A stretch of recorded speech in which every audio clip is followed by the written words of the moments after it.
Hola, ¿qué tal? Soy la doctora Claudia Gutiérrez Almerón, médico pediatra y formo parte del grupo ALGIA para el manejo del dolor. Agradezco la invitación a esta plática de la cual espero que haya muchas dudas y si no, que quede muy clara también. Y cualquier cosa, estoy a sus órdenes en el correo electrónico que pongo al final. El día de hoy vamos a hablar del dolor crónico en el paciente pediátrico. ¿Qué tan frecuente es? ¿Por qué mucha gente desconoce o no lo maneja? O lo peor de todo, lo maneja de forma incompleta. ¿Ok? Vamos a hablar de este tipo de problemas. ¿Sí existe el dolor en pediatría? Sí, aunque creamos que los pacientes pediátricos son como que de otro mundo, la verdad es que cuentan con todo el funcionamiento adecuado de un sistema nervioso, de neuromoduladores y del sistema endocrinológico que los pacientes en una edad adulta presentamos. Esto ha tenido auge en los últimos 20 años. Se conoce muy poco sobre este problema. Si ustedes buscan en la literatura van a encontrar muy poquitos artículos en los cuales se habla sobre la incidencia y la prevalencia de este tipo de patologías y sobre todo de un manejo. Se han propuesto varias escaleras terapéuticas, se han propuesto cierto tipo de medicamentos y de esos también vamos a hablar. Y sobre todo que mucho o gran parte de este tipo de patología puede ser prevenible, sobre todo en este tipo de pacientes que pensamos que van a tener una fácil adaptación a un proceso de hospitalización, a una técnica de procedimientos o incluso a recibir un tratamiento. Entonces, lo ideal en el manejo del dolor va a ser investigar si hay dolor, estadificarlo y posteriormente manejarlo. De acuerdo a la JASP, en su última definición, el dolor es una experiencia sensorial y emocional desagradable, asociada o similar en daño tisular real o potencial. Esta no cambia, esta es tanto para niños como adultos, como ancianos, como para mujeres y para hombres. Solo lo retomamos para recordar bien el concepto. Ok, ¿cómo definimos dolor crónico? ¿Cómo entramos al periodo de dolor crónico o dolor agudo? El dolor agudo, como que pensamos al niño le duele la cabeza rápido por algún cuadro gripal, alguna situación fácil. ¿Qué tan factible es que haya un dolor crónico en el niño? Primero, ¿cómo se define un dolor crónico? Se va a redefinir como cualquier dolor que se va a prolongar por un periodo mínimo de 3 meses o cualquier dolor que llega a recurrir durante este periodo. ¿Esto de a qué se refiere? A que en muchos casos el dolor no suele ser continuo, sino que se llega a presentar en ciertos periodos, en cierto tipo de situaciones. Se va a modificar sobre la base de una respuesta adaptativa fisiológica. Obviamente, en un dolor agudo, un paciente tiende a hacer una situación de llanto, de angustia, alguna situación. Ya cuando es un dolor crónico vamos a ir perdiendo mucho de estas situaciones y vamos a tener otra sintomatología, con nulo o escaso efecto vegetativo y se va a acompañar de un componente psicoafectivo. Se considera que aproximadamente en varios estudios se ha visto una incidencia del 15 al 25% de la población pediátrica que puede llegar a presentar un dolor crónico. De estos, en algunos casos, en algunas regiones, por ejemplo en España, los tenemos al 37% y en México los hemos llegado a tener alrededor del 35%. Y de ahí se puede dividir, o se ha visto que un 10% sí se llega a presentar en una etapa preescolar y en un 30% en adolescentes. De ahí también va a depender mucho la patología y el tipo de problemas que vamos a presentar. ¿Qué pasa entonces? ¿Por qué no lo manejamos de forma adecuada o por qué desconocemos muchas veces este tipo de situaciones? Muchas veces consideramos que el paciente pediátrico cursa con dolor como que pensamos que va a ser un procedimiento rápido y ya está ahí. Y que al rato pues le damos una paletita o un juguetito y se va a compensar. Y no, lo ideal es que no sienta dolor o que se llegue a manejar de una forma adecuada.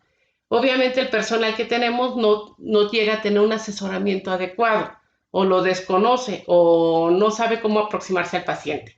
En muchos casos se desconoce la forma de cuantificar el dolor y sus características, ¿sí? ¿Cómo puedo decir que a un niño le duele mucho si es un prematuro? ¿O cómo puedo preguntarle a un adolescente que tiene un dolor de tipo menstrual cómo es su dolor? O las características, sobre todo cuando hay muchos temas en los cuales todavía los papás sí llegan a tener mucho conflicto con los niños. Una falta de conocimiento en el manejo, obviamente se han visto que muchos de este tipo de dolor lo podemos llegar a manejar con cierto tipo de opioides. Si ustedes hacen una encuesta van a ver que mucha gente no maneja morfina o desconoce que se puede manejar en niños. Y hay otro grupo que, por ejemplo, manejan opioides que son mucho más comerciales y que incluso no se deben de manejar en el grupo pediátrico, por lo menos en ciertas edades. Se requiere mayor tiempo y esfuerzo, en efecto. Pues sí, es mucho más fácil lidiar con un paciente adulto que con un paciente pediátrico. Y el miedo al efecto adverso de los fármacos que utilicen. Obviamente ya habíamos mencionado, muchas veces pensamos que el paciente pediátrico puede tener alguna complicación con algo que pensamos que es muy fuerte y muchas veces el problema lo podemos tener con un medicamento que es muy sencillo. Dolor crónico en el paciente pediátrico sí, y va a tener un componente doloroso importante. Vamos a ver que sí se llega a presentar, tanto como en el paciente adulto va a haber dolor somático y visceral y dolor neuropático, ¿sí? De aquí vamos a tener 3 causas principalmente, que va a ser una enfermedad causante, obviamente eso es lo que tenemos que investigar. El paciente nos va a llegar con la sintomatología, pero atrás hay un trasfondo, ¿sí? Actuaciones diagnósticas, obviamente, pues sí, ya lo estamos estudiando, tiene dolor, y aparte hay que hacerle laboratorios, punciones, colocación de venoclisis, todo eso molesta, todo eso duele.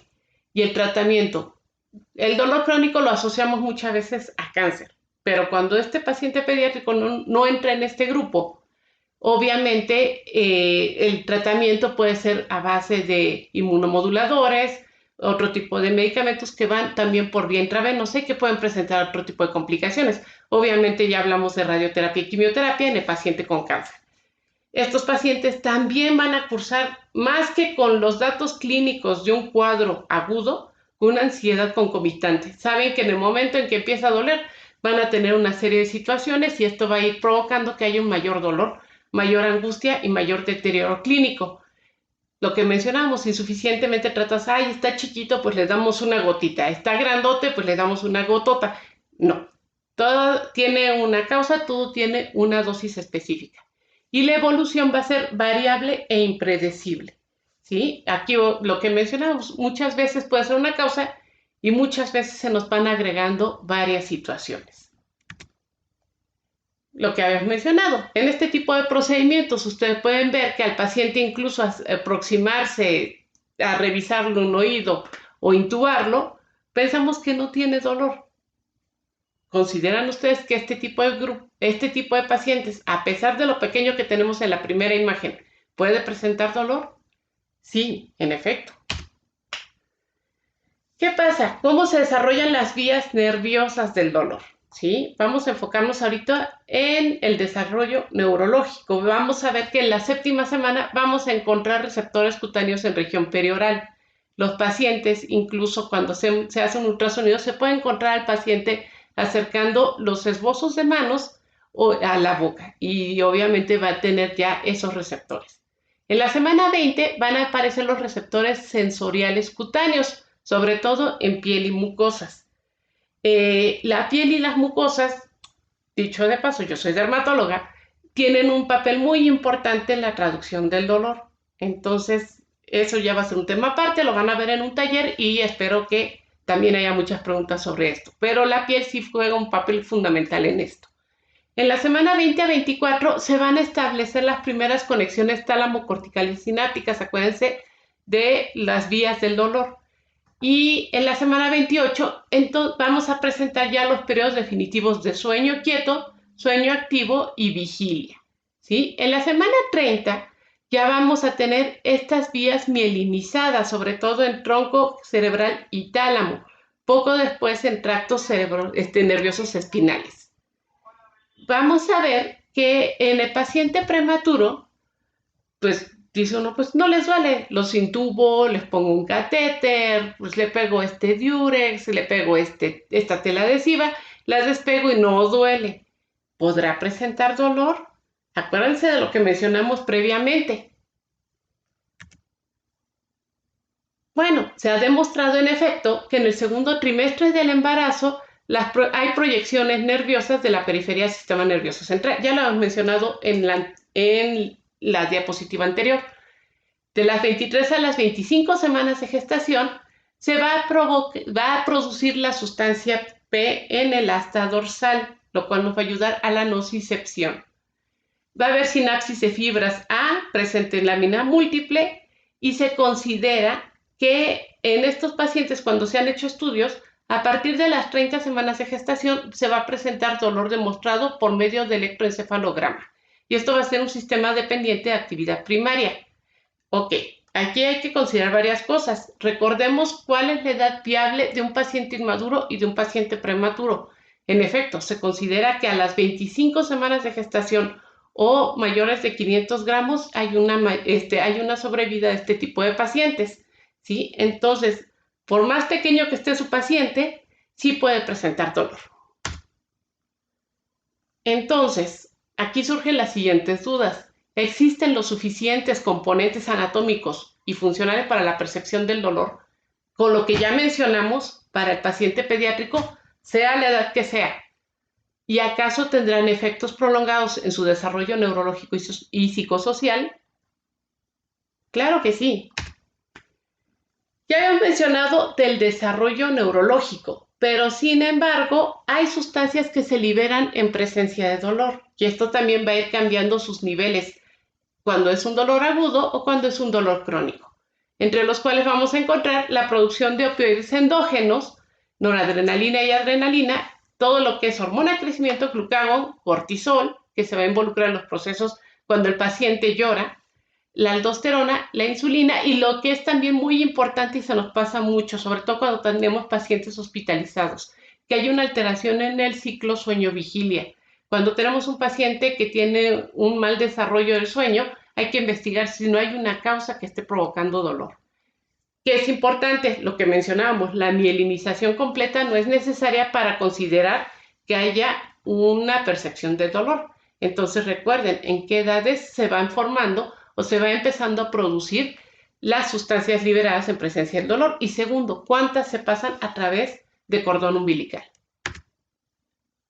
Ok, en cuestión de dolor crónico en el paciente pediátrico lo vamos a encontrar reagrupado en 5 grupos. Recordando que dolor crónico es aquel que llega a recurrir o que se presenta en un periodo mayor de 3 meses. Aquellos que se relacionan a enfermedades crónicas, no vamos a mencionar cáncer, obviamente aquí cáncer toma un grupo especial relacionado a traumatismos, cuando llegan a presentar secuelas, dolor inespecífico crónico y por dismenorrea, síndromes dolorosos recurrentes y los dolores que se llegan a relacionar con desórdenes mentales.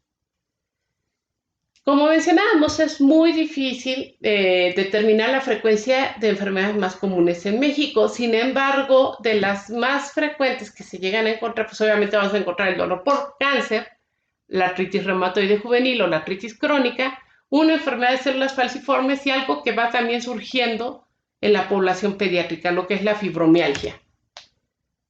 ¿Ok?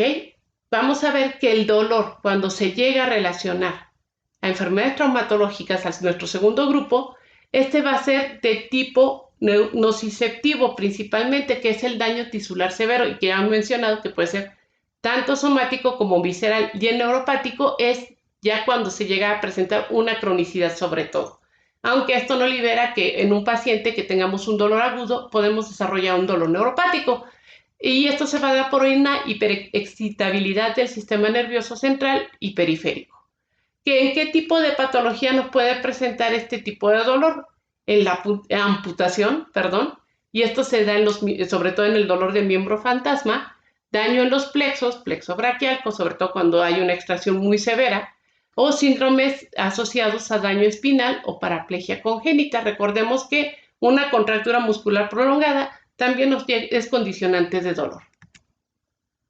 En el dolor crónico inespecífico y dismenorrea crónica, pues lo vamos a encontrar en cuestión en dolor inespecífico, el dolor crónico de rodilla, dolor crónico de espalda, que es el dolor lumbar, dolor crónico en cuello, que generalmente vamos a ver que se presenta en el sexo femenino. Parecería que esto es como que un problema más de adolescente. Y en efecto, esto va incrementando con la edad y lo más característico, se va a hacer un interrogatorio y se va a demostrar que no hay una causa específica.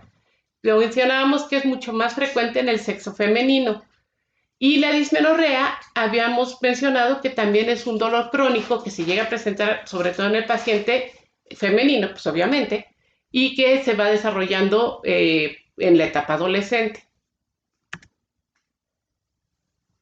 Entre los síndromes dolorosos recurrentes que también nos llegan a presentar los pacientes pediátricos se encuentra la migraña o la cefalea atencional. Actualmente sí tenemos varios casos en los que los pacientes pues sí refieren cefaleas secundarias a cierto tipo de actividades o de tareas, el dolor abdominal y el dolor en miembros. Y esto es la característica de este tipo de dolor, van a ser que es la presencia de un dolor sin causa específica y que pueden tener una evolución de meses e incluso hasta años. La migraña o cefalea atencional muchas veces que tiene que ser un manejo multidisciplinario y el dolor abdominal ya hemos mencionado que puede estar ocultando otro tipo de patologías. Puede estar ocultando una anemia de células falciformes, lo que hemos mencionado en el primer grupo. Sin embargo, hay que estar investigando otro tipo de problemas, porfiria, dolor de miembros que se da también por contracturas o por problemas secundarios. Y aquí el último grupo, que es el más complicado y es el que se llega a relacionar con desórdenes mentales y que sí se llega a presentar un cuadro de dolor, en los cuales hay que considerar el último criterio del DSM, en el cual vemos que hay dolor en uno o más sitios anatómicos que nos van a causar distrés o alteraciones en áreas sociales, ocupacionales u otras esferas. Ahorita vemos o mencionamos que los pacientes no quieren hacer nada, que ya no quieren salir de la casa, que ya les echaron brujería. Muchas veces hay que investigar bien el trasfondo. Yo sé que en algunos casos o el paciente tiene mucha flojera o de plano no encuentra otra excusa, pero sin embargo, cuando esto sí ya llega a ser repetitivo, sí valdría la pena hacer un estudio. Esto es no intencional o infligido y se va a acompañar generalmente de algún desorden mental. Generalmente no crean que surge de un día para otro, sino que va a ir presentando otro tipo de sintomatología. Aquí vamos a encontrar principalmente los desórdenes de somatización, ¿sí? Y la característica o los criterios de este tipo de dolor se va a presentar porque es un dolor que se va a presentar en 4 áreas corporales diferentes, ¿sí? En la pierna, en la rodilla, en el brazo, en la cara. Patologías crónicas y con manejo parcial o insuficiente. Lo que hemos mencionado, me dan un mejoralito y se me quita, pero es un mejoralito de pediátrico y el pediátrico, si se fijan, es una dosis ridículamente pequeña. 2 síntomas gastrointestinales que pueden ser diarrea, vómito, constipación y sintomatología sexual y neurológico, sobre todo en el paciente adolescente, podemos llegar a presentar uno de estos criterios. Ok, ya vimos que hay un grupo variado que como que no nos imaginábamos que lo podía llegar a presentar un paciente, sobre todo pediátrico. ¿Y ahora cómo le hacemos? ¿Cómo vamos a evaluar este dolor? Obviamente, lo ideal siempre va a ser la prevención, ¿sí? Vamos a prevenir este tipo de dolores, sobre todo cuando sean procedimientos, cuando sea, voy a intubar rápido a este paciente, voy a hacer alguna situación, por favor, hay que ayudarle y manejarlo. Cuando ya empecemos este manejo, cuando ya lo evaluemos, va a ser una evaluación inicial y esto lo tenemos que seguir haciendo. No tenemos que dejar, tenía una evaluación inicial, esto así se va a quedar. No. Cada consulta, cada revisión va a ser cómo va su dolor, cómo está, va mejor, peor, igual. Para esto vamos a tener escalas para evaluación del dolor adecuada para la edad. No le voy a preguntar a un prematuro, ¿te duele? Pues obviamente nunca me va a contestar. O un paciente adolescente le voy a comentar, óyeme, dime esto, y está enfrente de alguien que le causa temor, pues obviamente tampoco. El manejo siempre va a ser preferible por vía oral. La dosis correcta va a ser la que nos va a quitar el dolor o nos va a mejorar el dolor. Y aquí es un punto importante. Cuando el paciente les empieza a comentar que el medicamento ya le es insuficiente y que hay que aumentarlo, siempre hay que investigar si no hay una progresión de la enfermedad que lo está causando. Muchas veces dejamos pasar eso y va evolucionando la enfermedad crónica. La dependencia va a ser extremadamente rara en niños, no le tengan miedo y hay medicamentos que son súper seguros, obviamente en las dosis recomendadas. Y una cosa que es importante es revalorar y siempre registrar. ¿Cuáles son los objetivos? Se considera que principalmente va a ser, o que por lo menos en un 80% de los casos, se calme el dolor para que logremos que el paciente duerma, para que tenga menos dolor en reposo y se calme el dolor en movimiento. Obviamente, mientras más nos acerquemos al 100% va a ser mucho mejor. ¿Cuáles van a ser las escalas en dolor crónico? Pues obviamente vamos, en pacientes pediátricos, escolares y adolescentes podemos utilizar preguntas directas, obviamente manejarlas adecuadamente a su grupo de edad, ¿sí? Y a su tipo de situación. Hay una guía de dolor del adolescente, la guía de asesoramiento de dolor en pediatría y los cuestionarios pediátricos del dolor. Pero ya tenemos pacientes preescolares, tenemos pacientes lactantes y tenemos incluso prematuros. Tenemos escalas en las cuales también nos ayudan. La más significativa es la escala CRIES o CRIES. La valoración del dolor, sí, me llamó mucho la atención esta mnemotecnia y creo que es fácil de recordar. Tiene que ser rápida, sencilla y de forma rutinaria. Todas las consultas es lo mismo y rápido. Y nos formamos con la mnemotecnia de Alicia. Acuérdense, Alicia en el País de las Maravillas. Y tiene que ser aparición, dónde está localizado, la intensidad, sus características, va, viene, es menor, es mayor con ciertas cosas, hacia dónde se irradia y con qué se agrava. De las escalas del dolor que habíamos mencionado, no voy a llegarle a preguntar a un prematuro, ¿qué te duele? ¿Qué voy a estar viendo? Estas son escalas que se hicieron específicamente, sobre todo, para pacientes lactantes, recién nacidos y prematuros. Si se fijan, nos basamos en parámetros clínicos, lo que es la frecuencia cardíaca, la respiratoria, los periodos de sueño y la saturación de oxígeno. Y vemos prácticamente los 3 tipos de clasificaciones. Tenemos otra escala que es la de NIPS, en la cual también podemos ver características clínicas. Si no tenemos un saturómetro o algo, aquí podemos tener otro tipo de valoración. Y tenemos la puntuación máxima, que es de 7. La escala de colores, que esta la podemos practicar en pacientes preescolares. Frío es 0, no te duele; caliente te duele mucho y es un 10. ¿Dónde te duele? Y señala el paciente. También puede ser por medio de fichas, que juntas varias fichas de un color y decir, de este dolor no te duele, de este color sí te duele. Y se van juntando este tipo de colores. También la escala de caritas, en la cual pues puede demostrar el paciente si duele o no. Y tenemos una escala de PIP. Esta sobre todo se da en el paciente prematuro, es la ideal. Y tenemos características específicas sobre todo en el grupo de edad gestacional, menores de 36 semanas hasta menores de 28 semanas. Recuerden lo que mencionábamos, los grupos pueden estar, ya de hecho se van haciendo ajustes debido a la sobrevida que hemos tenido de pacientes muy prematuros, hasta de 25 o 26 semanas.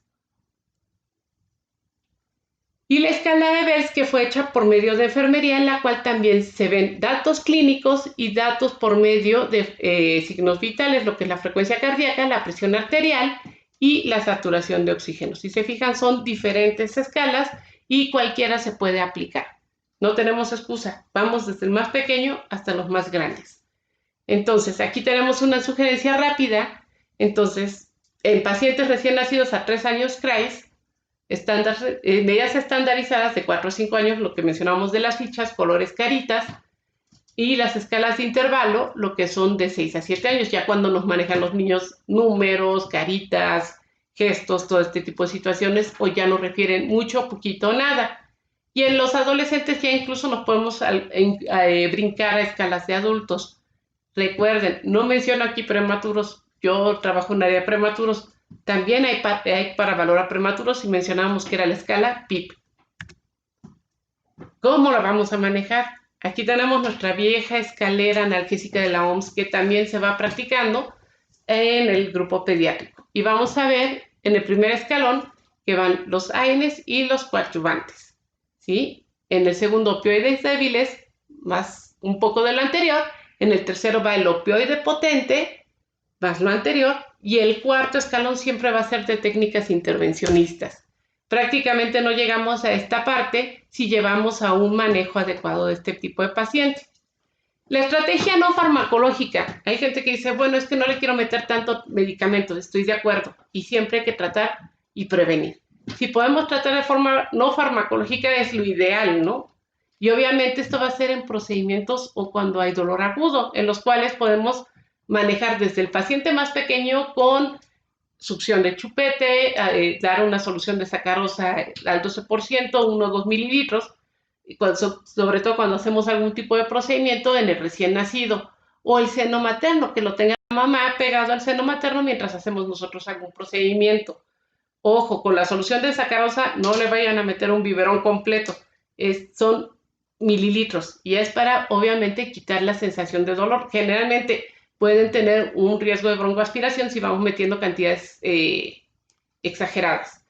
También tenemos procesos de relajación en los cuales enseñamos a los niños a meditar. Eso lo podemos hacer desde casa. Distracción, vamos pidiéndoles que nos vayan contando una historia que hicieron el día de hoy. Autohipnosis, esto nos ayuda sobre todo en los pacientes más grandes.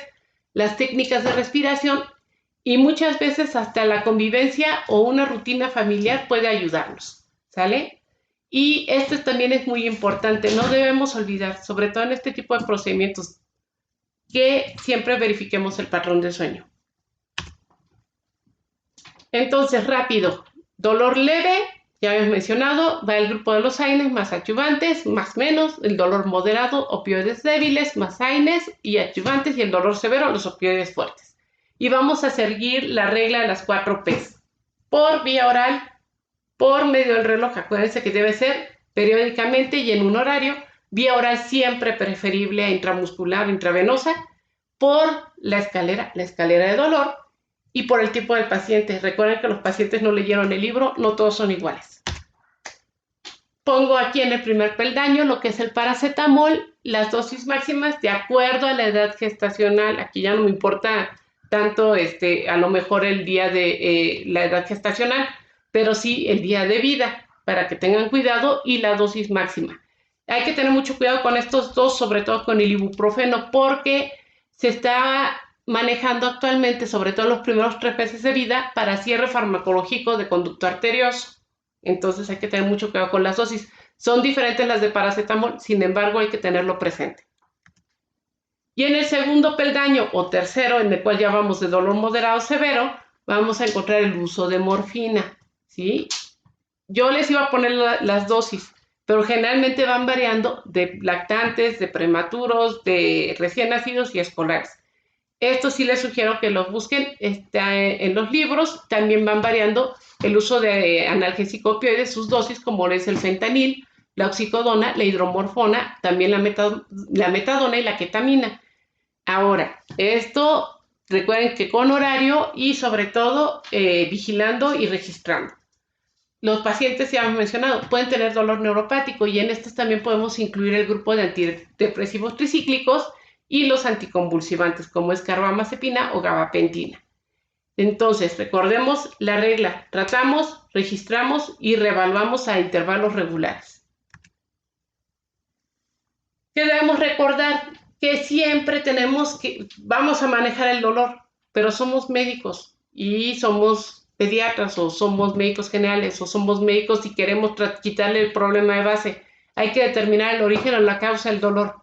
Y obviamente en lo que vamos iniciando el manejo del dolor, podemos iniciar el manejo de la causa del dolor. No debemos de confundir lo que es tolerancia contra adicción. Los pacientes pediátricos, recuerden, no hacen adicción.